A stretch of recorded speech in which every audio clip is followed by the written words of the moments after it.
Hey guys, how you doing? Welcome back to the podcast. Man, today we have interesting topics. As you can see, I'm in a suit. I only wear a suit when I'm about to talk about serious business. Today we'll be talking about taxes, how you can get in trouble for taxes, and how one Miss Shakira is facing up to 8 years in prison for not paying her taxes. So today's topics is Shakira's tax fraud case. We take a look into that. Why Spain is notorious for this, because she's not the first high profile celebrity to go through such a case. And then we look at how this could be you, especially if you're one of those high income earners, or if you do get to become one of high income earners. And we'll look into ways that we can avoid having such situations as we progress in our lives and become more successful. And if you're in Canada, you're in luck, because I have some information that can help you prepare yourself for the time that you start making money and having different people managing your money, how you can avoid 8 years in prison. With that being said, let's get into the podcast. Hey there, welcome to the Conversations with Uncle Kevin podcast.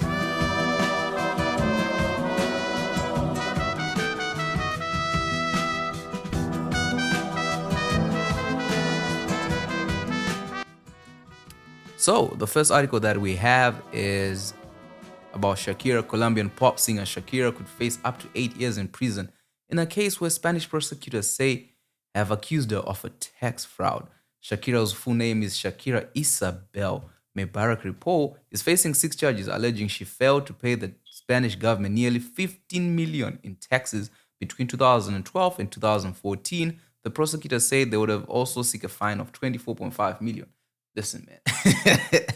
I can barely pay $100 ticket, but $24.5 million for a fine. That's just hefty. Oh.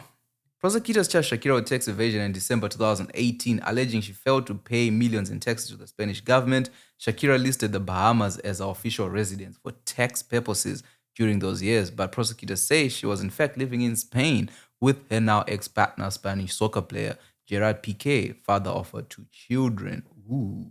She testified before a judge in 2019 as part of an investigation to alleged tax evasion and denied any wrongdoing. Her PR firm said she immediately paid what she owed with interest once she was informed of the debt by the tax office. The case hinges on where she lived during the years in question. Experts think the case is about the meaning of the word resident under Spanish tax law. Okay, so this case really did catch my attention, especially with the way it was being reported over the internet and how people have been taking it to it, because it is a serious situation when someone is facing 8 years in prison. I do know in Spain, they have this, I call it a clause, call it a rule, whereby if it's a non-violent act under 2 years, you don't really get to serve those 2 years in prison. But at 8 years, that's a pretty much different case. So what we're going to talk today about is, how did we get here? How did Shakira get here? And what are some of the causes, or what are some of the things that result in this? Because this is not the first time, especially with celebrities, that you hear about them having falling in trouble with the authorities when it comes to taxes. So the first thing that happens, or the first thing that comes to my mind, is a lot of times celebrities, especially Latin celebrities, or even Africans, or even anybody, is you come from one country, right? And then you find success and start living in a different country. So, like, for example, for her, she's a Colombian living in Spain. All right. So, when it comes to taxes, there are a lot of issues that happen there, because it's different from if, say, you're an American artist, American performer, and you make your money in America and you get taxed in America. But the moment you move countries, you then fall into a situation where each country that you live on has different tax laws that you have to abide by. And what tends to happen a lot of times is the country that you live in for the longest, where you consider yourself a resident or a permanent resident, has is where you pay your taxes. So in most cases, say I live in Canada, if I go and perform in the US, when I leave the US, instead of paying my taxes in the US, I can come back to Canada and declare that income and pay off my taxes here in Canada. However, if I live in a different country, so for example, if I spend more than 183 days of my life in Mexico, but have a residence in Canada, have a residence in America, and I declare my income in Mexico, I have to pay my taxes there. However, there are other tax laws that do affect me, and I have to pay my taxes in these different countries, different states. In America, you they have different taxes in different states. So there's a lot to the tax law that you need to pay attention to, that you need to understand. And a lot of times, what happens, and unfortunately for celebrities, is these are young people who have big dreams, who want to be the top artist, top performer, top actor, top this, top that. And what tends to happen for them is their focus is on the craft that they are working on. Most cases, the music, the acting, and that's where their major focus is. As they rise, they start finding business partners that help them navigate the business world. So you have, your techs. I don't know what they're called, man, tax professionals who come in and they help you. They have accountants, they have business managers, they have these people who come and operate and help them manage their finances so that they can focus on the work. Because it can be a hard work just to, trying to navigate this world. And what tends to happen is these people, whilst with good intentions, they can set you up for failure.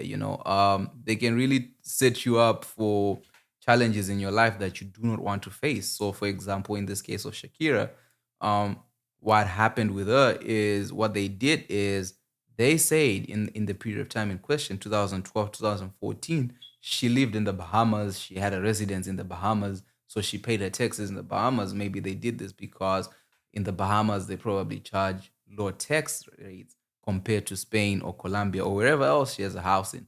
And what then happens is when it comes to Spanish authorities, what they're doing and looking at is your records and saying, where do you live and how much does that equate to? To like, oh, you were in Spain though, so pay us some of that good money. And what happens with these tax professionals, with these accountants, what they're doing is it's in their best interest that the client doesn't pay a lot of taxes. That keeps them valuable to the client. So, for example, if your accountant is just like, hey, pay off your taxes to the Spanish government, there's no savings, then they do not add any value to you. It's something that any accountant can do. So, what they then do is find ways to save you money by not paying taxes and putting your money in offshore accounts where you're not really charged those crazy amount of taxes because nobody likes paying taxes. I mean, think about in Canada, the moment you start making around $100,000, your taxes is 50%. It's almost 50%, plus or minus 50%. So if I make 100,000, I don't want to give away 50,000 to the government for no reason.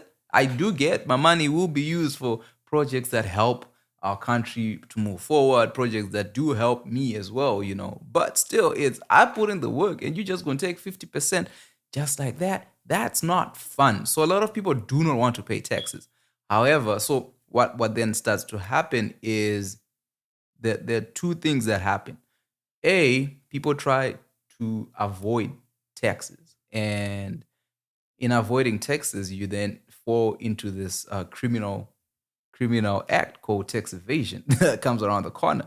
And once you start doing tax evasion, you find yourself in a whole lot of trouble because there are people who are very smart, who went to school for this, who understand how the tax system works much, much better than the people who work in these private organizations as accountants. Because what accountants are doing is they're trying to create value for their clients and saving them a little bit of money. And then on the other hand, you have these prosecutors who want to progress in life and have to find every loophole to make sure in, each tax dollar is paid off so that they can advance their careers. And then you end up in this middle. And that's how where Miss Shakira finds herself in this case. So what happened in this case? What happened is they kept money from 2012, 2014 in the Bahamas and didn't pay their taxes in Spain. And then what then happens as well is as they try to explain through a PRFM that when she discovered that she owed the Spanish government, she paid off her debts. But the thing is, when it comes to the law doesn't work that way. You cannot just say, oh, my bad, you caught me here. You know what I mean? Let's move on because there are rules and regulations that occur and that have to be followed through. And this is why she finds herself in trouble. And the sad part is her advisors probably didn't advise her correctly. I mean, if you had gotten away with it, hey, you'd have saved yourself a couple of millions. For me, the thing is, you don't really want any problems with the text, man. You wanna if you go and do this offshore thing, you really want to be super careful and have a deeper understanding of what's going on and be involved in it. Don't just leave it to somebody else, because what happens is when it all hits the fan, you have to stand in court and explain yourself. And that's what Shakira has to do now. She's the one facing 8 years in prison. It's not her team. And yeah, so it's quite interesting. So the other thing that happens, and I feel like we have to explain, is a lot of times accountants recommend that you should have offshore accounts in tax havens. And you're probably wondering, what's a tax haven? A tax haven is a country that offers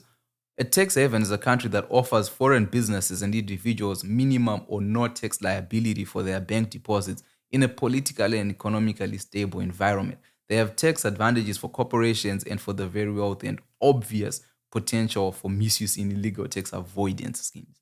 So, companies and wealthy individuals may use tax havens legally as a means of stashing money earned abroad while avoiding higher taxes in the US and other nations. An offshore tax haven. From the viewpoint of an American, offshore is anywhere outside the US jurisdiction.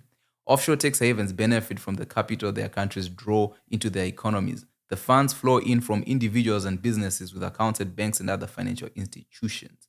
And then you've probably heard of these things and never really thought about them. But these tax havens are the ones where you keep your money. So you're Shakira, you live in Spain, you go, you make your money outside when she's performing at the Super Bowl and all those countries. Instead of declaring her income from all those performances into Spain, she would then go and say, "Oh, I lived in the Bahamas and I declared my income there." But then it's like, oh yeah, but you were actually not in the Bahamas for the time period that equates to that. You were actually in Spain, you know. So here are the top 10 overseas tax havens if it's something you want to consider. The top tax havens currently are the British Virgin Islands, Cayman Islands. I've heard a lot about the Cayman Islands, Bermuda, the Netherlands, Switzerland, Luxembourg, Hong Kong, Jersey, Singapore, and the United Arab Emirates. So what tends to happen and how these things work, when people are creating tax havens, they create these little companies, these little businesses that they then give rights to certain celebrities. Things, it can be your image rights, it can be performances. That way, what accountants are very smart, and what they're trying to do is they create these corporations and then give you limited liability. So what happens is when you start a new business, that business is treated as a legal entity.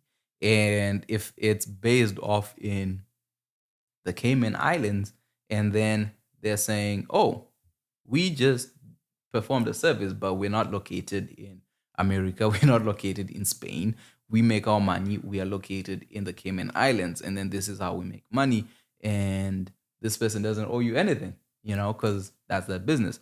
But what accountants, lawyers, and everybody doesn't tell you about limited liability, which is a concept that you have to look through, is something called piercing the corporate veil or lifting the corporate veil. This is a legal decision to treat the rights or duties of a corporation as the rights or liabilities of its shareholders. Usually, a corporation is treated as a separate legal person, which is solely responsible for the debts it incurs and the sole beneficiary of the credit it's owed. Common law countries usually uphold the principle of separate personhood, but in exceptional situations may pierce or lift the corporate veil. So I bring this concept up for you to think about whenever you do engage in creating your offshore accounts or having a tax haven and trying to hide behind companies and saying there's such a thing as limited liability. The thing is, the prosecutors can lift the veil on your company and come for you. So a lot of times celebrities fall victim to this and they do not understand this. That's how they get caught up and end up having to explain. I'm like, yo, if you don't want issues with the government, with the tax man, just pay him. Pay them what you owe them. It's that simple. There are other cases that have happened in Spain, and we'll go through them. For example, Messi and his father were found guilty of 3 counts of tax fraud between 2007 and 2009 for essentially using fictitious companies to avoid Spanish tax on income from companies that use Messi's image. Revenues from Messi's image rights were transferred from the Switzerland and the UK to Belize and Uruguay, which did not tax companies' foreign income and also allowed the beneficiary's identity to remain a secret. Tax issues may be more complicated than ever for elite athletes, as there are risks for those who seek to manage their tax burden. Lots of agents are likely to advise their players in most cost efficient ways of paying taxes, but there's a fine line between tax efficiency and tax avoidance, explains Anna Siemens, co author of the book Sports Agents and Labor Markets. In many cases, players, agents probably don't know that they're doing anything wrong, but while ignorance is bliss, incompetence is not a defense. In Spanish law, every citizen is ultimately responsible for their own tax arrangements, as is the norm throughout the world. Lionel Messi learned this as much. Another case that occurred in Spain is the case against Ronaldo was based on the accusation that he routed image rights income through a network of companies to avoid paying the full taxes he owed from 2011 to 2014, thereby committing a tax fraud worth 14.7 million pounds. Ronaldo was accused of using a company in the Virgin Islands to defraud the government. In May, Ronaldo adjusted his tax declarations and paid an extra 6 million euros for 2014. In court on July 31 at a hearing to determine whether he would stand trial, Ronaldo reportedly declared, "I'm only here because my name is Cristiano Ronaldo," according to the ESPN. All right, so as you can see, in Spain, these things happen, and mainly I think why they happen is high-profile people are in Spain. So like high-profile celebrities, high-profile athletes like Cristiano Ronaldo, like Lionel Messi, and like we're explaining, what tends to happen is a lot of with their image rights, their these things where you're making money, but it's a lot of money and you get really high taxes, especially if it's a corporate tax. When it comes to image rights and things like that, really will someone just like hold on to that and keep it under their name, they are likely to distribute it and give it to other people to run it. So what tends to happen is when you have these many people running around with your money and the government catches up with you, is trouble is always around the corner, and you have to be very careful and you have to be knowledgeable. I don't think that these athletes, celebrities are aware of what's going on with their finances. I think for them, as long as they can tap their card and get whatever they need, they're happy. Rarely do I think that they actually know they're being used for tax evasion. And I do not think that the accountants and managers mean them any ill. Everybody's just trying to save on that dollar and not pay their taxes.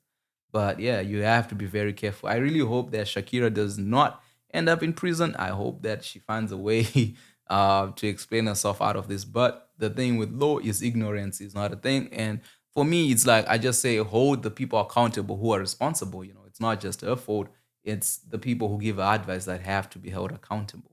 Canadians have mixed feelings about taxes. While no one likes to see their hard-earned money go away, they also take pride in having healthcare and social programs that take care of their neighbors and members of the community. But what if you're not actually a resident of Canada, but you're living or working here? Do you need to contribute to provincial or federal taxes? The answer is maybe. See, when in Canada, there are four distinctions when it comes to taxes. So we are looking at there are four things that you have to ask yourself. Are you a resident, or are you a non-resident, or a deemed resident, or a deemed non-resident? Okay, so your first job when it comes to Canadian taxes, you have to figure out what category you fall into. Here's some quick, easy definitions. If you're a resident, you have significant ties to Canada, such as a home, a spouse, or a child in Canada. And I believe, I'm not sure, but I think this is the one where you have to spend 183 days. Or the second thing is, are you a deemed resident? A deemed resident means you lived outside of Canada during the tax year. You're not considered to be a factual resident of Canada because you did not have significant residential ties. Oh, yeah. And you're a government employee, a member of the Canadian Armed Forces, including overseas staff, or working under a Global Affairs Canada Assistance Program. Or you stayed in Canada for 183 days or more in the tax year, do not have significant residential ties with Canada, and are not considered a resident of another country under the terms of a tax treaty between Canada and that treaty. So yeah, this one is the one I was going with. So you're a deemed resident if you stayed in Canada for 183 days or more.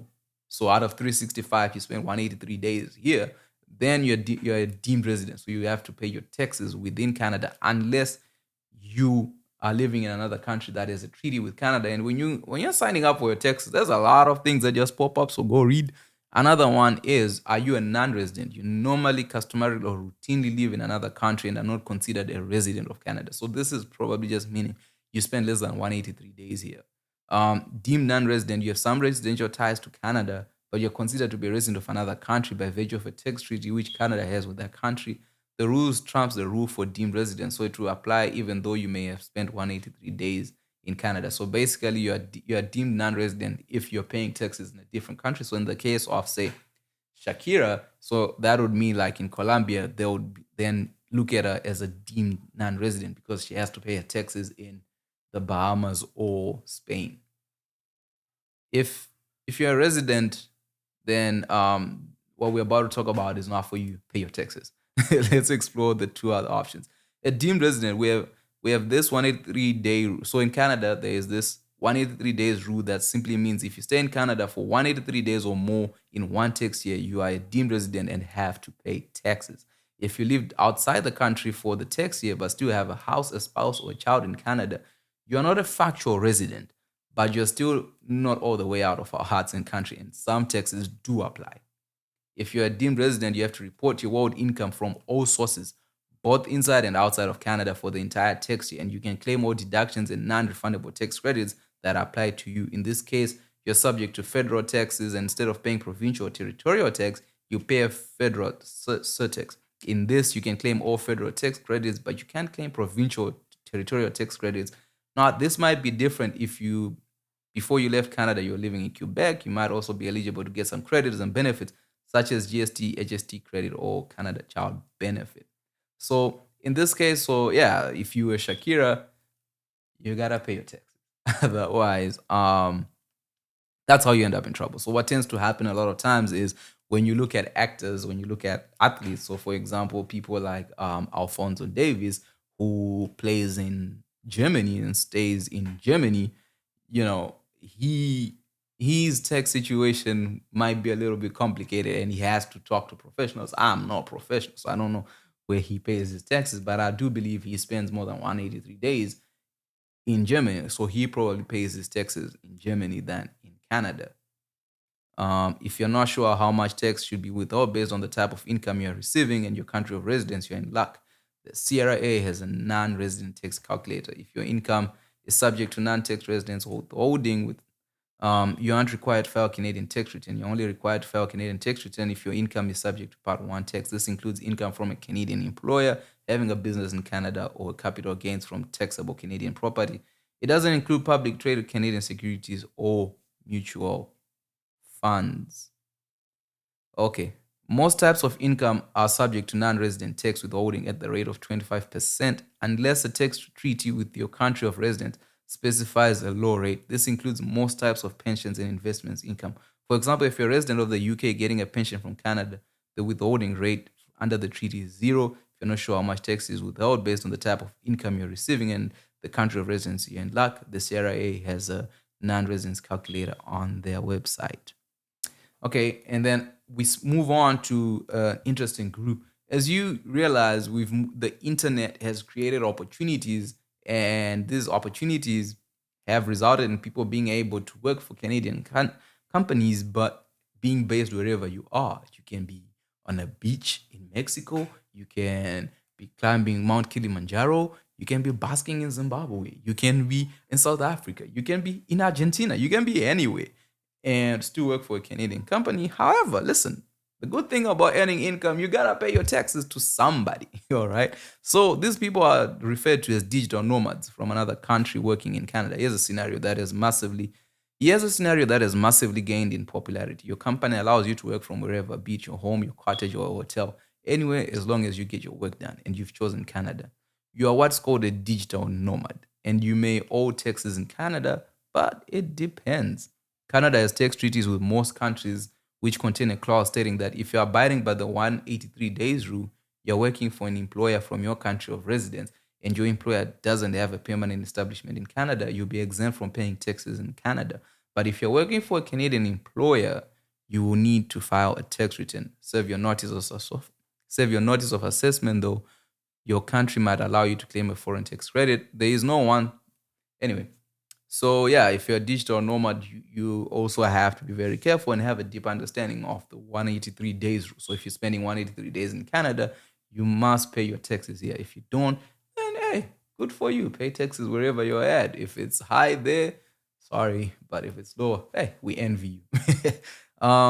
But the main thing that we have to learn about taxes, whether you're in Spain, Canada, America, Zimbabwe, wherever, is there is no one size fits all approach to taxes. Whether you're a newcomer to Canada or US, expert living in the Great White North or not sure where you fall, there are a lot of tax professionals out there that are always there to help.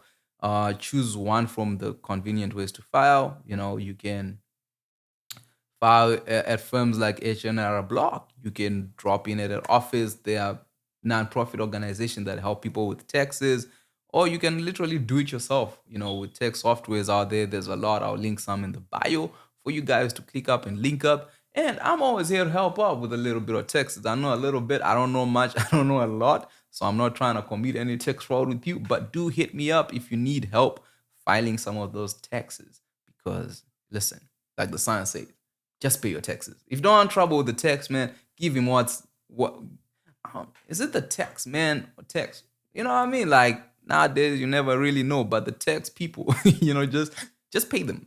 What I believe is just pay them, have an understanding of if I make $1, the government wants 40%, whatever. I think I can break it down for you guys as well. It's if you're in Canada, so the way the Canadian tax system works is a little bit different from what I grew up with in Zimbabwe. Because in Zimbabwe, I remember you were just charged one tax rate, whereas in Canada, it's like a tier system. So you start off, I believe, there's what they call the basic income that everybody has to earn. So if you're like making, I think, your income up until $24,000 is like they charge you zero in taxes, and then from 24 to say 30, you're paying 15,000, and then your income from 30 to whatever they charge you another percentage until you reach a point where you're making like 100,000, and then becomes 50-50.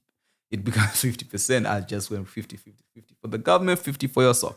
And by saying 50, I don't mean that you are paying 50% federal and 50% provincial. It's 25% federal, 25% provincial, and depending on the province you live in, you pay a different tax rate. So, for example, if you live in Quebec, you guys have different rules than everybody. So you might want to read on those, because a lot of times when I'm reading on this thing, it's like they're like, unless you're in Quebec. So I don't really know much about Quebec, but the point is, Canadian taxes are charged a little bit different, and you have to understand what you're paying and what you're getting. And another concept that I feel like needs to be explained is the concept of what a tax return is. A lot of times people will love to speak about, oh, you should have a tax write-off. That's a write-off. Write it off. Write it off. Write it off. I'm like, do you actually understand what a tax write-off? And just for me not to butcher, we might just have to just run a quick Google search.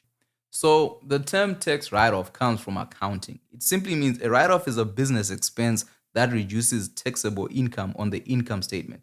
A write-off is different from a write-down, which partially reduces but does not totally eliminate an asset's book value. So another definition is a tax write-off refers to any business deduction allowed by the IRS, CRA for the purpose of lowering taxable income. To qualify for write-off, the IRS uses the terms ordinary and necessary. That's an expense must be regarded as necessary and appropriate to the operation of type of your business. Anyway, so when people are using this term, a lot of times I laugh at it because I'm like, do you understand what you're saying? So the point is, a write-off is an expense. So this lowers your, because taxes are charged after net profit. So in accounts, we have the term EBITDA, whatever, earnings before interest and taxes. So once you've done your profit and loss, and then you have a profit, and then you say, this is my profit. From that profit, that's where you charge your taxes. So what write-off simply mean is in your expenses, is those things that you add, and they have to be necessary and they have to be justifiable. So for example, rent for businesses, if you're renting a location, that's a tax write-off. What it does is it reduces the amount of taxes that you have to pay. But in on paper, what happens is these are expenses that you paid. All right. So what you're essentially doing is when you're having these write-offs, you're essentially just lowering the amount of money that the government can tax you or that you pay on your taxes.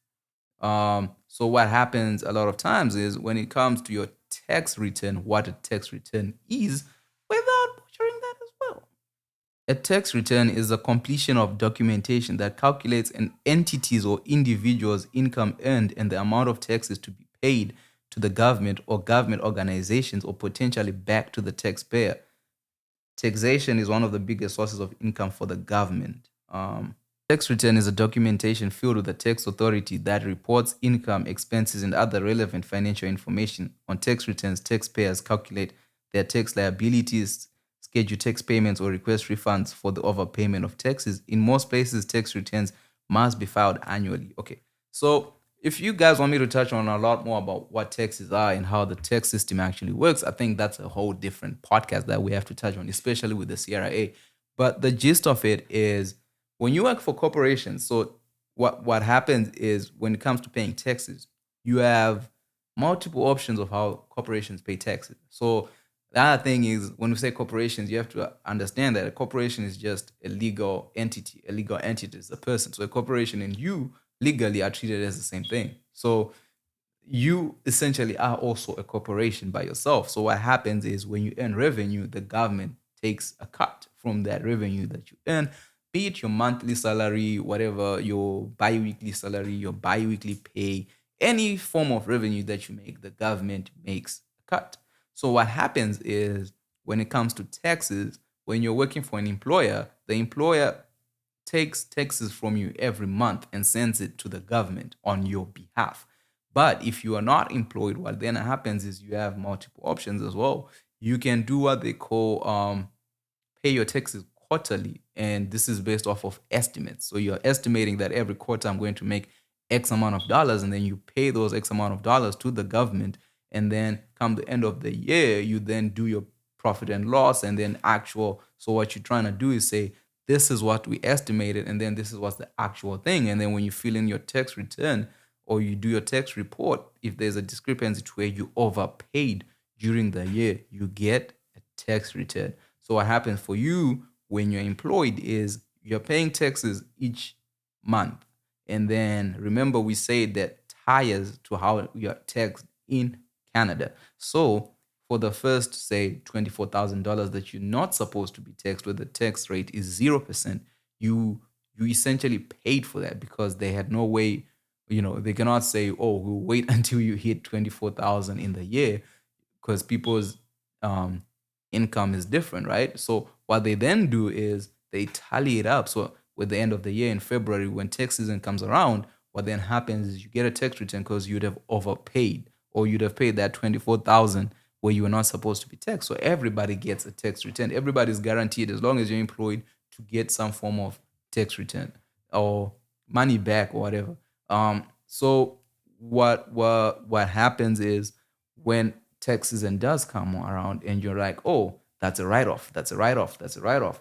In order to have write-offs, you need to be a business that has proper expenses. And then you have a profit and loss that you can submit to the CRA and say, hey, I was running a business. So the people that have tax write-offs are mainly your independent contractors because those are essentially sole proprietors. And then businesses, they also do that because you have to present a profit and loss. That's how you end up having why a tax write-off matters. Otherwise, if you are employed and you're working 9 to 5, you're doing your thing, you don't really have a tax write-off because for you, you're not considered a business. And what's happening is that the company has covered all your expenses, so you don't really have expenses to take you. I know you're saying, yeah, I do have expenses to go to this work. I pay gas and whatever, but yeah, I'm sorry.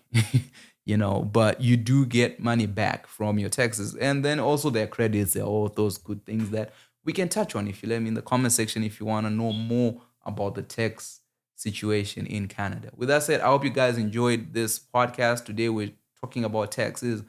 We all do not want to end up facing a judge one day explaining ourselves saying, I'm sorry, I didn't know what I was doing. Listen, when it comes to the law, ignorance is not an excuse. You have to know. And I know that we're all focused on our craft. We're all focused on the work that we're doing. We're trying to live our day to day. Nobody got time to be reading those thick textbooks. So find yourself a tax expert, have your questions answered, do a little bit of research in your free time to understand how the tax system works. It's It's a complicated system, but it's also there are people who explain it in ways that it's very easy to understand. And you just need to read a little bit and you'll be fine. And you won't find yourself being like our favorite Waka Waka singer. But I wish Shakira well, and I hope that everything works out in her favor.